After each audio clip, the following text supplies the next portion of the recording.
Hello guys, welcome to Tutorly. So in today's video, I'm going to show you exactly how to hide the header and footer on a specific page in a Wix website. If you want one page on your site to look cleaner, more focused, or more like a landing page, hiding the header and footer can be a really useful option. This is especially helpful when you don't want visitors to get distracted by extra navigation links or footer content while viewing a certain page. For example, this can be useful for a promotional landing page, a sign-up page, or a page where you want visitors to focus on one specific action. The good news is that Wix makes this very simple once you know where to click. To get started, go to your Wix site editor and open the website you want to work on. Make sure you're editing the correct website if you manage more than one Wix site. Once you're inside the editor, look to the top left area of the screen and click the Pages drop-down menu. This is where you can switch between the different pages on your website. From that menu, choose the specific page you want to edit. Make sure you select the correct page before moving on, because the change you're about to make should only apply to that page. Taking a second to confirm this can save you time later, especially if your website contains several pages with similar names.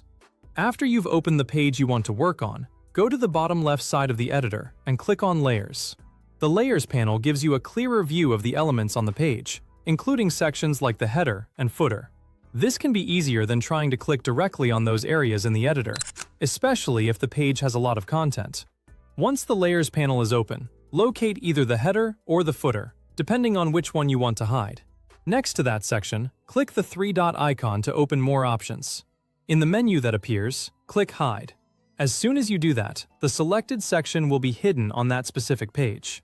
This allows you to create a more focused page without having to redesign the entire website, or remove the header and footer from every page.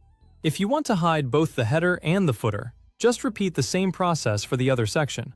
Open the three-dot menu and click Hide again. This gives you a page with less navigation and fewer visual elements competing for the visitor's attention. It only takes a few seconds, and that's it. You've successfully hidden the header and footer on a specific page in your Wix website. Before publishing, it's a good idea to preview the page and make sure the layout still looks the way you want it to, especially if the page was designed to work without the usual site navigation. If needed, you can always go back later and reverse the change by returning to the same area in Layers. This is a quick and effective way to customize the layout of individual pages without affecting the rest of your site. And that's how you can hide the header and footer on a specific page in Wix. It's a simple way to create more focused page layouts while keeping the normal header and footer on the rest of your website.